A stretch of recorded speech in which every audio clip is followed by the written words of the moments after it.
아무리 위대한 진리가 있어도 수행을 하지 않으면 생각에 그쳐 진리가 주는 혜택을 받을 수가 없습니다. 이것은 지혜가 없기 때문입니다. 생각은 100년을 해도 생각에 머뭅니다. 수행을 할 때만이 비로소 지혜가 개발됩니다. 아무리 좋은 약이 있어도 복용하지 않으면 약효를 볼 수가 없는 것과 같습니다. 생각이란 약을 쳐다보는 것이고 수행이란 약을 먹는 것입니다. 수행을 할 때에도 이런저런 수행 방법을 찾아 여기저기를 기웃거리지 마십시오. 방법만 찾아 헤매는 것은 탐욕이며 그러다 아까운 세월만 보냅니다. 수행자 여러분, 지금부터 마음을 알아차리는 수행 방법에 대하여 말씀드리겠습니다. 마음은 여러 가지가 있습니다. 매 순간 조건에 따라서 다양한 마음이 일어났다가 사라지고 다시 일어납니다. 이러한 마음을 어떻게 알아차릴 것인가에 대해서 살펴보겠습니다. 마음을 알아차리는 수행 방법은 4가지가 있습니다. 첫째, 있는 마음 알아차리기. 둘째, 일어난 마음 알아차리기. 셋째, 하려는 마음 알아차리기. 넷째, 아는 마음 알아차리기가 있습니다. 마음은 비물질이라서 보이지 않기 때문에 다른 대상에 비하여 알아차리려는 의도가 분명하지 않고서는 알기가 어렵습니다. 그래서 마음을 알아차리려는 의도를 분명하게 내야 합니다. 그렇지 않고서는 마음이 저절로 알아차려지지 않습니다. 그러나 마음은 빠르기 때문에 순식간에 흘러가 버려서 의도를 내기가 어렵습니다. 그러므로 이 과정에서 마음을 알아차리려고 마음을 새로 낸다는 분명한 자각이 있어야 합니다. 수행자가 눈꺼풀 하나를 움직일 때도 마음의 의도가 있다는 것을 알아야 합니다. 눈을 뜨고 잠시 눈꺼풀을 지켜보면 눈이 시리고 갑갑하여 눈꺼풀을 움직이고 싶은 의도가 일어나는 것을 알 수 있습니다. 그러나 오랫동안 알아차림 없이 눈꺼풀을 깜빡여 왔기 때문에 여기에 의도가 있는 것을 누구도 알지 못합니다. 이처럼 눈꺼풀 하나를 움직이는 것도 의도에 의해서 움직이는 것처럼 마음을 알아차리는 것도 알아차리려는 분명한 의도를 내야 합니다. 마음을 알아차리기 위해서는 이상과 같은 일정한 계기가 필요합니다. 그렇지 않으면 마음을 알아차리는 것이 막연하여 실천을 하기가 어렵습니다. 이러한 각각의 계기를 통하여 마음을 알아차리다 보면 자연스럽게 다른 여러 가지의 상황에서도 마음을 알아차릴 수 있는 수행을 할 수 있습니다. 수행자가 마음을 알아차릴 때는 이상의 4가지 경우 중에 하나를 선택하면 됩니다. 그래서 그때마다 상황에 알맞는 계기를 삼아서 마음을 알아차려야 합니다. 이상 4가지 방법은 마음을 알아차리는 하나의 통로에 속합니다. 이상과 같은 각각의 통로를 통하여 마음을 알아차리면 보이지 않는 마음을 쉽게 알아차릴 수 있을 것입니다. 첫째, 있는 마음 알아차리기에 대해서 말씀드리겠습니다. 무슨 일을 하거나 마음이 일을 합니다. 그래서 무슨 일을 하거나 시작할 때의 마음을 알아차려야 합니다. 이것이 있는 마음 알아차리기입니다. 우리가 일상을 살아가면서 여러 가지의 상황이 전개됩니다. 그때마다 현재 있는 마음을 알아차려야 합니다. 어떤 마음이나 일어났다가 순간적으로 사라지지만 마음에 저장된 종자가 다음 마음에 전달됩니다. 그래서 시작할 때 마음을 알아차리지 못하면 가지고 있는 마음의 정보가 계속해서 다음 마음에 전해지기 때문에 하는 일에 집중을 할 수가 없습니다. 그래서 계속 망상이 나타나는 것입니다. 괴로울 때는 괴로운 마음이 일어나서 사라지지만 다음 마음의 종자를 남기고 사라집니다. 그러므로 괴로움이 상속됩니다. 그러나 현재 있는 마음을 알아차리면 이 마음에 있는 종자가 다음 마음에 전해지지 않습니다. 왜냐하면 있는 마음을 알아차리는 새로운 마음이 일어났기 때문입니다. 이렇게 마음을 알아차린 뒤에 다음 대상을 계속해서 알아차리면 사실상 마음을 계속해서 새로 내고 있는 것입니다. 마음은 일어났다가 사라지지만 마음에 담긴 종자가 다음 마음에 전해지는 것을 상속, 흐름, 지속이라고 하는데 바로 이것이 순간의 윤회입니다. 그래서 현재 있는 마음을 알아차리면 알아차리는 순간 윤회가 끊어집니다. 물론 순간적인 소멸입니다. 그러나 현재 있는 마음을 알아차리지 못하면 순간의 윤회가 흐릅니다. 이때는 마음에 담긴 과보가 다음 마음에 전해진 것입니다.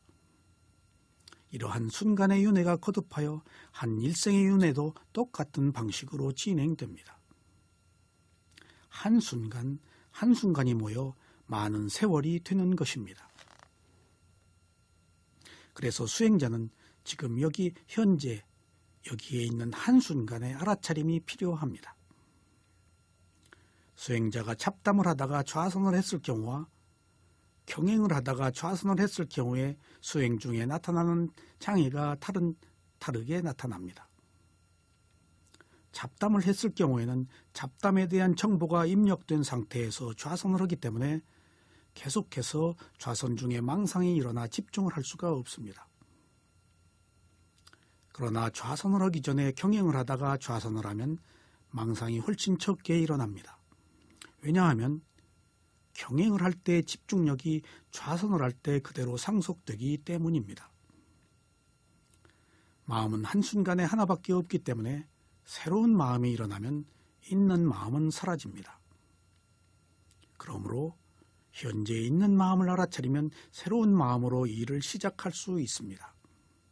만약 있는 마음을 알아차리지 못하면 가지고 있는 정보의 힘이 계속되어 망상을 하거나 들뜨거나 혼란한 상태의 마음으로 일을 할 수밖에 없습니다. 이처럼 무슨 일을 하거나 일을 시작할 때 현재 있는 마음을 알아차리지 못하면 알아차리지 못할 때 가지고 있던 마음의 종자를 가지고 일을 시작하는 것입니다. 그래서 습관적으로 살게 되며 수행을 할 때도 집중이 되지 않습니다. 그러므로 아침에 잠자리에서 일어날 때부터 저녁에 잠자리에 들 때까지 무슨 일을 하거나 현재 있는 마음을 알아차리면서 하루를 보내야 합니다. 아침에 일어나서 저녁에 잠자리에 들 때까지 여러 가지의 상황이 생길 것입니다. 그때마다 어떻게 마음을 알아차릴 것인지 살펴보겠습니다. 하나, 아침에 잠자리에서 마음을 알아차리기입니다.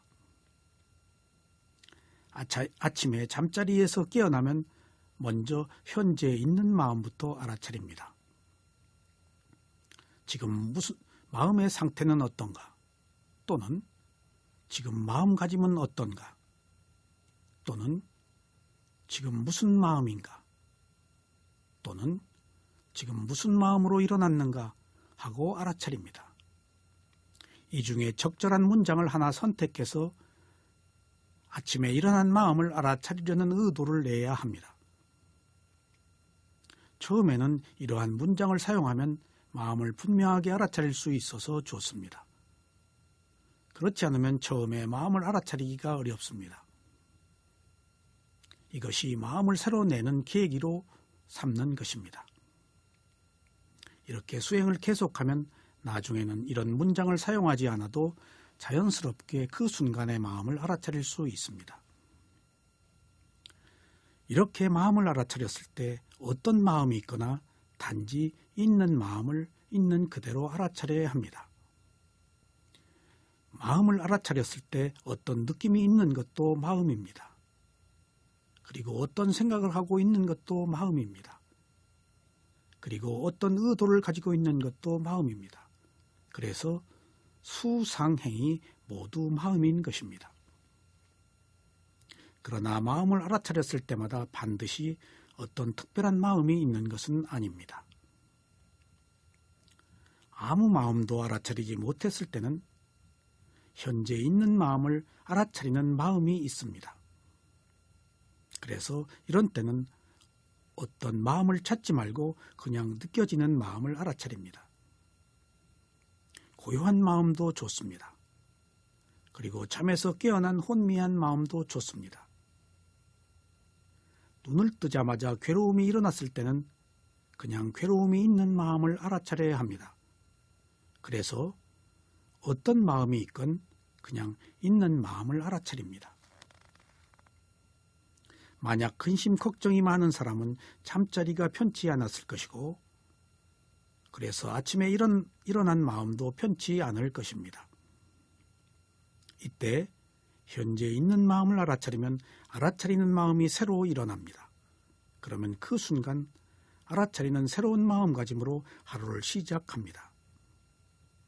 그래서 있는 마음의 총자가 단절되고 청정한 마음으로 하루를 시작할 수 있습니다. 아침에 일어난 마음이 하루를 지배하는 힘이 있습니다. 출발이 좋아야 행복한 하루를 시작할 수 있습니다.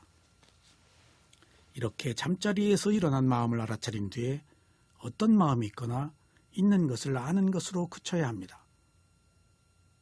괴로운 마음이 있는 것을 알아차렸을 때에도 단지 지금 괴로운 마음이 있네 하고 알아차리고 말아야 합니다. 괴롭기 때문에 이것을 없애려고 하거나 이 괴로움에 개입하면 더 괴로울 뿐입니다. 그래서 괴로울 때는 괴로운 마음이 알아차릴 대상입니다. 만약 괴로운 마음이 있다면 이 괴로움은 어제 오늘에 시작된 것이 아니므로 알아차린다고 해서 금방 없어지는 것이 아닙니다. 물론 알아차리는 순간에는 소멸하지만 그 힘이 크기 때문에 조금만 틈이 생겨도 괴로움이 다시 일어납니다. 그러면 괴로움은 있지만 그 힘이 약화됩니다. 이렇게 무수한 과정을 거쳐야 지혜가 나서 언젠가는 괴로움이 완전하게 소멸하는 단계가 올 것입니다. 잠자리에서 누운 상태로 잠에서 깬 마음을 알아차린 뒤에는 다음 단계로 아랫배에 일어나고 꺼지는 호흡을 주시해야 합니다. 누워있을 때는 배 움직임이 가장 크게 일어나기 때문에 폐를 알아차리는 것이 좋습니다. 이렇게 하는 것이 와선을 하는 것입니다. 비파사나 수행은 행주 좌와의 상태를 모두 알아차리는데 이 중에 와선의 효과가 매우 뛰어납니다. 그러나 일반적으로 잠자리가 아닌 때 와선을 하면 긴장이 풀려 쉽게 잠에 빠집니다. 그래서 특별하게 와선을 하려고 하지 말고 잠자리에서 일어났을 때나 저녁에 잠자리에 들 때 와선을 하면서 알아차리면 수행에 발전이 있을 것입니다. 아침에 잠을 깬 마음을 알아차리는 것으로는 아직 완전한 와선이 아닙니다. 그래서 잠에서 깬 마음을 알아차린 뒤에 폐로 가서 일어나고 꺼지는 풍대의 움직임을 지켜봐야 합니다. 얼마간 이렇게 지켜본 뒤에 천천히 잠자리에서 일어난 뒤에 잠시 자리에 앉아서 좌선을 해도 좋고 아니면 다음 행동을 해도 좋습니다. 잠자리에 누운 채로 오래 있으면 다시 잠에 빠짐으로 적절하게 알아차린 뒤에 좌선을 하는 것이 좋습니다. 일반적으로 수행이 제일 잘 될 때가 아침에 일어났을 때와 저녁에 잠자리에 들기 전입니다. 그리고 아팠을 때도 집중이 잘 됩니다. 아침에 잠에서 깬 상태라서 아직 망상이 많지 않을 때라서 수행이 잘 되는 것입니다. 아침에 일어난 마음은 마음이 맑은 상태라서 집중을 하기가 좋습니다. 저녁에 잠자리에 들었을 때도 긴장이 이완되어서 짧은 순간이라도 알아차리기가 좋습니다. 아팠을 때도 아픈 것이 강하기 때문에 다른 욕망이 일어나지 않습니다. 그래서 아팠을 때 오히려 집중이 더 잘 될 수가 있습니다. 마음을 알아차린 뒤에 다음 단계에 알아차릴 대상은 일반적으로 몸으로 오는 것이 좋습니다. 다만 몸에 있는 어떤 대상을 알아차리냐 하는 것은 수행자가 스스로 선택해야 할 사항입니다. 일반적으로 누워있을 때는 아랫배의 움직임이 크기 때문에 아랫배를 선택하지만 수행자가 다른 분명한 대상을 선택해서 알아차림을 지속할 수도 있습니다. 마음을 알아차리는 수행에 숙달된 수행자는 그냥 마음자리에서 마음을 두고 계속해서 마음을 지켜볼 수도 있습니다. 그러면 아침에 잠자리에서 마음을 알아차리는 수행을 요약해 보겠습니다. 잠자리에서 잠을 깼을 때는 먼저 잠에서 깬 마음을 알아차립니다. 그런 뒤에 아랫배에서 일어나고 꺼지는 움직임을 알아차립니다. 이렇게 얼마간 알아차리다가 천천히 알아차리면서 잠자리에서 일어납니다. 이때 잠시 앉아서 좌선을 시작해도 좋습니다. 이렇게 알아차리면서 일어나면 매우 좋은 하루의 출발을 할 수가 있습니다. 수행자 여러분, 아침에 잠자리에서 일어난 마음을 알아차리고 잠시 아랫배에 일어나고 꺼지는 호흡을 알아차리는 것은 매우 중요한 하루의 출발입니다. 이것을 잊지 말고 꼭 실천하시기 바랍니다.